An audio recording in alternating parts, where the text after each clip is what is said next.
بینەرانی ڤارسڵاتان لەبێت و ئەم کاتتان باش. من ئێستا لە مزگەوتی شێخ قادری گەیلانیم لە قەڵادزێ. وەک دەزانین ئەمڕۆ ڕۆژی لەدایکبوونی پێغەمبەری ئیسلام دروێتی خۆی لەسەر بێت.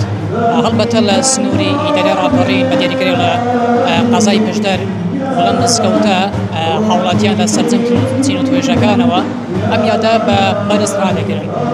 من ئێستا بەڕێز ئەحمەدی خانەقام لەگەڵا لێپرسراوی لقی زانانی پشدەر لەگەڵم دەمێت قسە لەگەڵ خۆی دەکەن لەسەر ئەم بابەتە. مامۆستاگەر بفەرمێتە. سەلام عەلەیکم. سوال بۆم دەفێتە. مامۆستا پێم بڵێ لەم یادە پیرۆزەدا پێویستە موسڵمانان چی فێر بن؟ بەنای خۆی بەخشەدە میهرەبان بەخێر بێن سەرچاوانم. ئومێدەکەم ئینشاءڵڵا وەکو فەرموودەکەی پێغەمبەر ئەدال عەلە الخەیری کەفاعیلیه، ئەوەی کە ڕێنمایی خەڵکا بورچاکەیەک وەکو ئەو کەسێ وایە کە بیکرد بێ، ئێوەش کە لەم ئاهەنگە پرسکۆدارە بەشدارن و بڵاوی دەکەن و پەخشی دەکەن، وەکو ئەو کەسانە خێرتان نووسراوە کە قورئانیان خوێندووە، سەڵەواتیان لێداوە، ئامۆژگاریان کردووە. ئینشاءڵڵا وەکووان خێرتان بنووسراوە بەخێر بێن سەر و سەرچاوانم.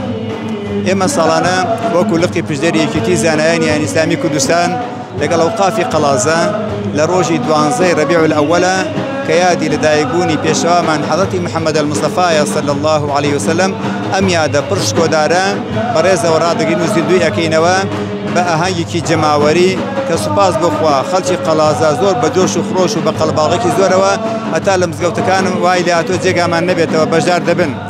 مەبەستیشمان ئەوەیە کە ئەم بەرنامە جوانەی کە ئەم پێغەمبەرە خۆشەویستە لەلایەن خواوە بە ئێمە گەیاندووە زیاتر بە خەڵکی بگەێنینەوە و ژیاننامەی ئەم پێغەمبەرە خۆشەویستەمان سەڵات و سەلامی خوا لەسەر بێت بە خەڵک زیاتر ڕابگەینەوە وەکو سەکۆیەکی بانگەوازی بۆ ئەم دینە پاک و بێگەردە و هەروە تازەکردنەوەی بەیعەت و پەیمان لە خزمەت ئەو پێغەمبەرە خۆشەویستەماندا کە زیاتر التیزاماتمان هەبێ و هەروە موسڵمانان لە کوردستانەکەمان زیاتر ئاشنا بکەین بە برایەتی، بە تەبایی، بە ئاشتەوایی، بە یەکتر خۆشەویستن، بە کوردایەتێکی ڕەسەن، بە دینداریەکی ڕەسەن.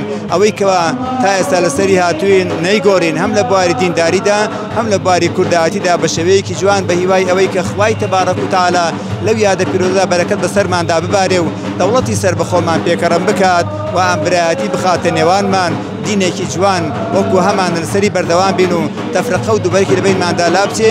ئەو پەیامەکانی ئێمە وەکو میراتگرانی ئەو پێغەمبەرە خۆشەویستە لەم یادە پیرۆزەکەوا بیگەێنین. ئێوەش جارێکتر بەخێر بێن سەر و سەرچاوانم، خوازای خێری هەموو لاکتان بداتەوە. وەسەلام عەلەیکم وەرەحمەتوڵڵاهی وبەرەکاتوه. کۆبوونەوەی ئەو هەموو خەڵکە لەم مزگەوتە مانای چی دەکەین لای ئێوەی بەڕێز؟ هەر کۆبوونەوەی ئەو خەڵکە بۆ خۆی خۆشەویستیەکی پێغەمبەر لە دڵیاندا و شەرەفمەندبوونیانە بە ئامادەبوونیان لەم یادە پیرۆزەدا، چونکە کە ئینسان ئامادەیە بۆ خۆی شەرەفمەندەیە، بۆ خۆی ڕزگار دەبێت. دنا پێغەمبەرە خۆشەویستەکەمان بۆ خۆی ڕزگارە. خوا دەفەرمێ وەڕەفەعنا لەکە ذیکرەک، یادی ئەو بەرز کراوەتەوە، بەڵام کە تۆ باسی دەکەی بەشدار دەبی، بۆ خۆت تێیدا شەرەفمەند دەبی، بەڕز دەبی، ڕێزدار دەبی و دەبێ خاوەنی کۆمەڵی خێر و بەرەکات ئینشاءڵڵا وەکو لە دنیادا تێیدا بەشدار دەبی. بەو نێتەش کە ئینشاءڵڵا لە دوا ڕۆژدا لە خزمەت ئەودا بین ئینشاءڵڵا. مامۆستا ژیان لەم ڕۆژە پیرۆزەدا چەند گومانێک دروست کراون سەبارەت بە بیدعە و بەم ڕۆژە پیرۆزە. ئێوەکو مامۆستایانی ئاینی وەڵامتان چییە بۆ ئەم کەسانە کە دەڵێن بۆ نمونە مەولود بیدعەیە یان خۆ چەند خلافێک دروست بنە لەم ڕۆژە پیرۆزەدا؟ واللهی حەقەت ئێمە نامانەوێت ئەو خلافانە هەر باز بکەین. جیهان بۆ خۆی وەڵامی داوەتەوە. جیهانی ئیسلامی لە شوێنی واهەیە بە مەلاین لە دەوڵەتی واهەیە، پاکستان، ئەفغانستان، یەمەن، ئەوانە بە مەلاین کەس کۆ دەبنەوە ئەم یادە دەکەن، نەکرد کوردستان. بەڵام سوپاس بخوا کە سەرەتا لە کوردستان و لە هەولێری پایتەخت سەری هەڵداوە. سوڵتان مزەفەر بوسەعید کە پاشای هەولێر بووە بەم شێوە ئاهەنگە کراوە 700 ساڵ پێش ئێستا و ئیجماعی عولەمای لەسەر بووە کە یادێکی پرشکۆدار و خێر و چاکەیە. ئێمەش بەم شێوەیە بەردەوام دەبین. ئەوان کەیفی خۆیانە، خوا هیدایەتیاندا، خوا عەقلیان کە، خوا ژیریان کە، دەمانەیە بە توندی ڕەدیان نەدێنە، بەڵام ئەوانی ژیر بن. ئەو هەموو خەڵکە هەمووی بیدعەچین، هەموو خراپکارین، نەوەڵڵا ژیانەکەم، بەڵکو بە هیوای ئەوەی کە لە دنیادا لە خزمەت ئەو یادە پیرۆزەدا بین، لە دوا ڕۆژدا لە خزمەت ئەو پێغەمبەرە خۆشەویستەدا کۆ ببینەوە.